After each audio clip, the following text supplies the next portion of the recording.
warahmatullahi wabarakatuh. Kepada yang terhormat pemateri kita dari CGB Angkatan Kelima Kabupaten Malang, Ibu Ananda Putri dan juga Ibu Ari Yunita. Pertama-tama, mari kita ucapkan syukur Alhamdulillah karena kehadiratnya kita dapat bergabung dan diberi kesempatan untuk bertatap via online di webinar malam hari ini. Saya, Dina Kaulan Sakila, selaku moderator pada malam hari ini, akan membacakan susunan acara. Berikutnya, materi yang akan disampaikan oleh Ibu Ari Yunita dengan tema budaya positif. Kepada Ibu Ari Yunita, saya... Perkenalkan, nama saya Ari Yunita, CGP Angkatan 5, Kabupaten Karangploso. Menyampaikan yang pertama tentang disiplin, yang kedua nilai kebajikan, yang ketiga keyakinan kelas, dan yang keempat adalah segitiga restitusi. Nah, mengapa disiplin? Karena disiplin itu sangat penting dalam pembelajaran, dalam mendidik anak dan menuntun anak untuk mereka belajar.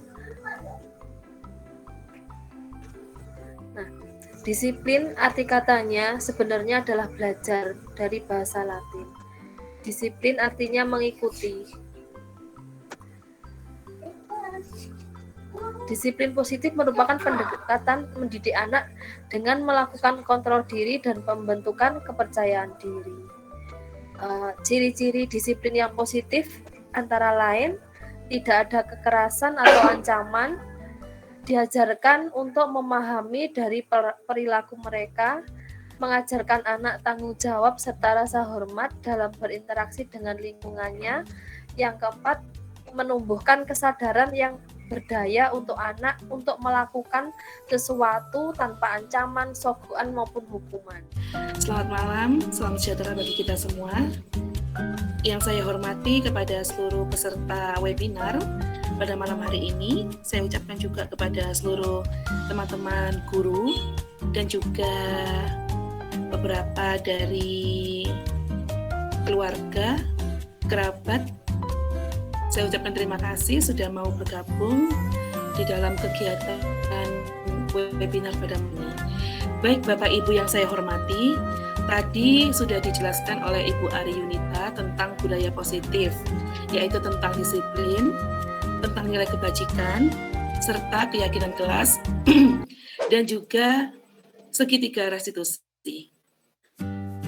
Bapak Ibu yang saya hormati, pada kesempatan kali ini, saya akan menjelaskan tentang 5 posisi kontrol guru dan orang tua kepada anak. Perlu Bapak Ibu ketahui bahwasanya Diane Goosen dalam bukunya mengemukakan bahwa guru itu perlu meninjau kembali penerapan disiplin di dalam ruang kelas mereka selama ini. Efektif atau tidak, berpusat kepada anak atau tidak, memerdekakan atau tidak, memandirikan murid atau tidak, bagaimana dan mengapa. Nah, kemudian melalui serangkaian riset dan berdasarkan pada teori kontrol Dr. William Glasser, Goosen berkesimpulan ada 5 posisi kontrol yang diterapkan seorang guru, orang tua, ataupun atasan dalam melakukan kontrol. Nah, apa saja sih kelima posisi kontrol yang biasa diperankan oleh orang tua dan guru kepada anak atau murid mereka di sekolah atau di rumah? Nah, ini Bapak Ibu yang saya hormati. Posisi yang pertama adalah posisi penghukum. Jadi begini, Bapak Ibu, seorang penghukum itu biasanya menggunakan tidak hanya fisik, tetapi bisa juga melalui verbal. Orang-orang yang menjalankan posisi penghukum ini senantiasa mengatakan bahwa sekolah atau rumah atau keluarga itu memerlukan sistem atau alat yang dapat lebih menekan murid-murid lebih dalam lagi. Nah, biasanya guru-guru atau orang tua yang menerapkan peran sebagai penghukum itu menggunakan kata-kata seperti patuhi saja aturanku atau aturan saya. Kemudian biasanya posisi sebagai penghukum ini juga mengatakan, awas lo ya, awas lo ya.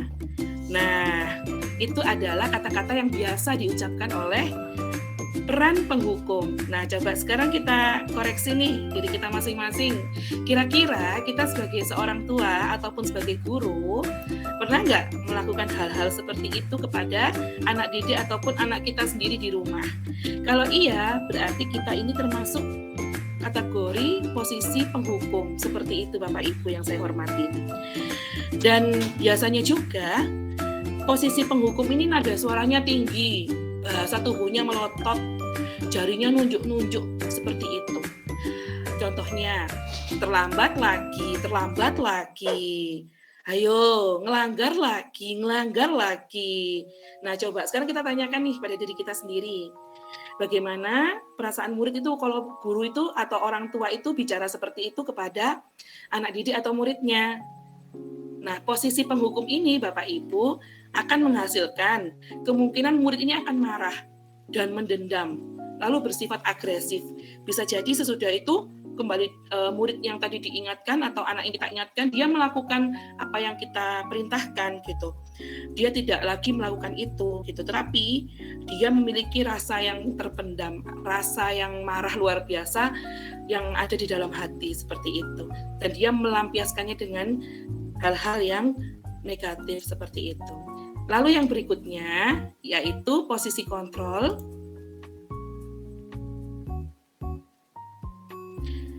Membuat merasa bersalah. Bapak Ibu yang saya hormati, posisi pembuat merasa bersalah ini biasanya guru atau orang tua itu suaranya lembut sekali. Tapi pembuat rasa bersalah ini akan menggunakan keheningan yang membuat orang lain itu merasa tidak nyaman. Jadi kelembutannya itu kelembutan yang tidak nyaman, kelembutan yang membuat merasa bersalah atau rendah diri. Biasanya kata-kata yang diucapkan itu, nak, mama kecewa sama kamu, atau nak, ibu atau bapak guru kecewa sekali sama kamu. Berapa kali sih bapak ini harus memberitahu kamu? Gimana coba kalau orang tua kamu tahu? Gimana coba kalau papa tahu? Gimana coba kalau ayah tahu? Nah, di posisi ini murid akan memiliki penilaian diri yang buruk Bapak Ibu tentang diri mereka. Murid merasa tidak berharga dan telah mengecewakan orang-orang yang disayanginya. Jadi pembuat merasa bersalah ini suaranya halus, sedih, memelas, bahasa tubuhnya itu merapat pada anak, lesu seperti itu. Dengan cara kita memposisikan diri kita menjadi seorang pembuat merasa bersalah, maka hasil apa yang akan diperoleh? Jadi murid akan merasa bersalah karena telah mengecewakan orang tua atau gurunya. Anak akan merasa minder, insecure, gagal, rendah diri. Nah, seperti itu. Lalu berikutnya, posisi kontrol yang nomor 3 adalah posisi sebagai teman. Nah, Bapak Ibu yang saya hormati, guru pada posisi ini tuh tidak akan menyakiti murid, namun akan tetap berupaya mengontrol murid melalui persuasi. Posisi teman pada guru atau orang tua ini bisa negatif ataupun positif. Positif di sini itu berupa hubungan baik yang terjalin antara guru dan murid, atau antara orang tua dan anak. Guru atau orang tua di posisi teman menggunakan hubungan baik dan humor untuk mempengaruhi seseorang. Biasanya berkata begini, ayolah nak, bantuin ibu. Ayo ingat nggak bantuannya mama papa, atau ayo ingat nggak sama ayah bunda, seperti itu. Ya sudah, kali ini nggak apa-apa ya, nanti bunda bereskan, seperti itu. Sebetulnya ini bagus ya Bapak Ibu ya, tetapi hal negatif dari posisi teman adalah bila suatu saat guru atau orang tua tersebut tidak membantu, maka anak akan kecewa dan berkata, ya saya pikir mama itu teman saya, ya saya pikir bapak ibu guru itu teman saya. Murid akan merasa dikecewakan. Sebagaimana kita kalau bergaul sehari-hari, kadang-kala kan kita ada rasa kecewa dengan seorang teman. Begitu juga perasaan anak kita kepada kita pada saat kita memposisikan diri kita sebagai teman. Nah, kemudian posisi kontrol berikutnya adalah yang keempat, yaitu sebagai pemantau. Bapak Ibu yang saya hormati, memantau itu artinya berarti mengawasi ya. Nah, pada saat kita mengawasi, kita bertanggung jawab atas perilaku orang-orang yang kita awasi. Posisi pemantau ini berdasarkan pada peraturan-peraturan dan konsekuensi, menggunakan sanksi atau konsekuensi. Lalu dapat memisahkan hubungan pribadi kita dengan murid sebagai seseorang yang menjalankan posisi pemantau. Kenapa? Karena kita itu kayak pengawas gitu ya, jadi diawasin terus sehingga gerak-geriknya anak itu tidak nyaman seperti itu. Biasanya guru atau orang tua yang memposisikan dirinya sebagai pemantau itu bilangnya begini, peraturannya apa? Ayo, tadi kamu habis ngapain? Ayo, sanksinya apa? Hukumannya apa? Nah, seperti itu. Coba Bapak Ibu renungkan di mana nih posisi kita di antara keempat posisi yang sudah saya paparkan tadi. Bapak Ibu boleh nih mengetik di chat, bisa disampaikan saya posisinya sebagai apa begitu. Monggo Bapak Ibu, saya persilahkan. Karena kan Bapak Ibu di sini perannya juga tidak hanya sebagai guru, tetapi juga sebagai orang tua di rumah. Begitu. Nah, Bapak Ibu yang saya hormati, dengan posisi pemantau ini, murid memahami konsekuensi yang harus dijalankan karena telah melanggar salah satu peraturan sekolah. Guru tidak menunjukkan emosi yang berlebihan, menjadi marah atau membuat merasa bersalah begitu. Murid tetap tidak nyaman, karena gimana sih ya kalau seandainya kita diawasi atau dipantau oleh orang lain. Nah, ini ada Bapak Arya Wijaya. Kata Bapak Arya, posisi saya campuran Bu, tergantung mood dan keadaan. Kemudian ada juga nih Ibu Alfansa ya. Ibu apa Bapak ya ini? Alfansa Sefea Zaidan ini katanya, saya masih tipe penghukum nih Bunda. Masya Allah. Iya nggak apa-apa ya. Maka dari itu nih kita pada malam hari ini mengikuti webinar ini. Karena kita mau sama-sama memperbaiki diri kita untuk menjadi individu sebagai guru dan juga orang tua yang terbaik untuk anak didik kita maupun anak kita di rumah. Oke, terima kasih. Barangkali yang lainnya mau menuliskan nih peran apa yang biasanya panjenengan perankan sehari-hari di rumah ataupun di sekolah sebagai orang tua maupun guru.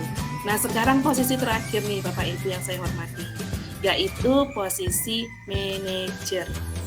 Jadi Bapak Ibu yang saya hormati, posisi manajer ini adalah posisi di mana guru atau orang tua berbuat sesuatu bersama dengan murid, mempersilahkan murid mempertanggungjawabkan perilakunya, mendukung murid agar dapat menemukan solusi atas permasalahannya sendiri. Jadi tidak memerankan diri sebagai teman maupun sebagai pemantau yang memantau terus, tetapi seorang manajer memiliki keterampilan di posisi teman maupun pemantau. Dan dengan demikian, bisa jadi di waktu-waktu tertentu kembali kepada kedua posisi tersebut bila diperlukan. Nah, ini Bapak Ibu ternyata ketemu ya jawabannya, yaitu pada saat kita menjadi posisi manajer, kita bisa kembali ke teman dan juga pemantau tergantung dari situasi dan kondisinya bila diperlukan. Namun, bila kita menginginkan murid-murid kita menjadi manusia yang merdeka, mandiri dan bertanggung jawab, nah, maka kita perlu mengacu kepada restitusi yang dapat menjadikan murid kita seorang manajer bagi dirinya sendiri. Seperti apa yang sudah dipaparkan oleh Bu Ari Yunita tadi tentang restitusi atau segitiga restitusi. Karena apa Bapak Ibu? Di manajer, murid diajak untuk menganalisis kebutuhan dirinya maupun kebutuhan orang lain. Di sini penekanan bukan pada kemampuan membuat konsekuensi, namun dapat berkolaborasi dengan murid bagaimana memperbaiki kesalahan yang ada.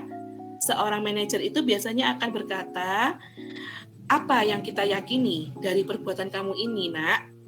Kembali lagi ya ke keyakinan kelas yang seperti yang sudah dipaparkan oleh Ibu Ari tadi. Kemudian kata-kata yang berikutnya adalah, jika kamu meyakininya, apakah kamu bersedia memperbaikinya?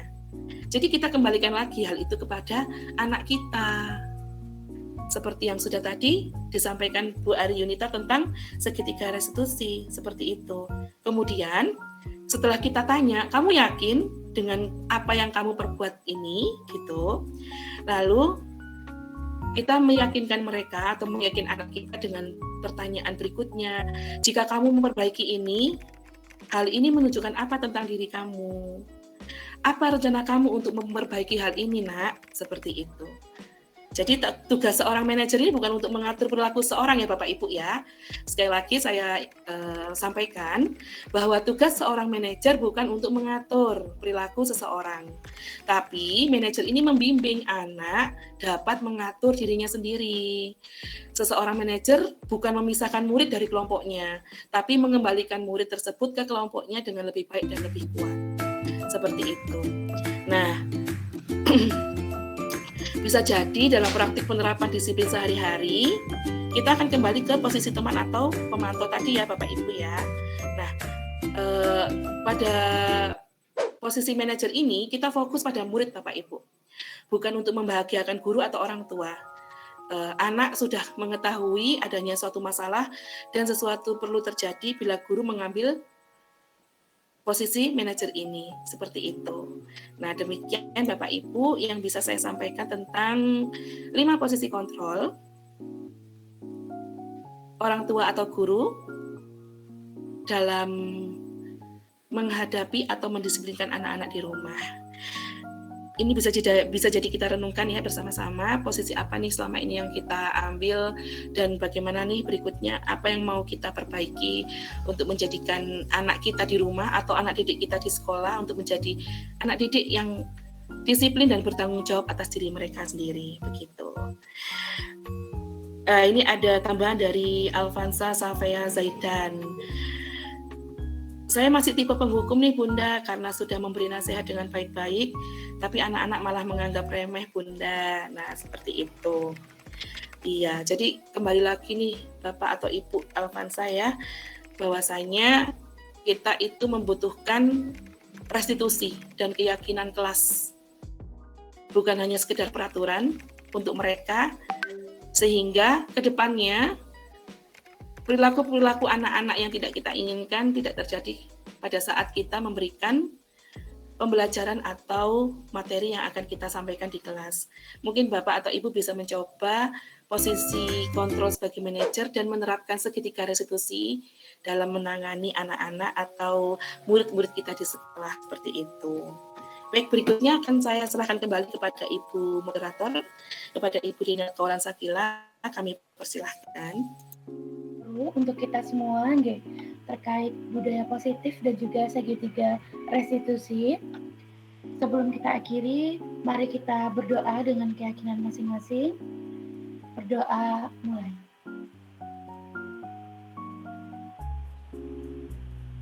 Berdoa selesai. Oke, sekali lagi saya ucapkan terima kasih kepada peserta webinar malam hari ini. Semoga apa yang disampaikan oleh pemateri, meskipun singkat, dapat bermanfaat untuk kita, untuk orang-orang di sekeliling kita, dan juga semoga kita semua bisa menjadi pendidik yang lebih baik lagi ke depannya.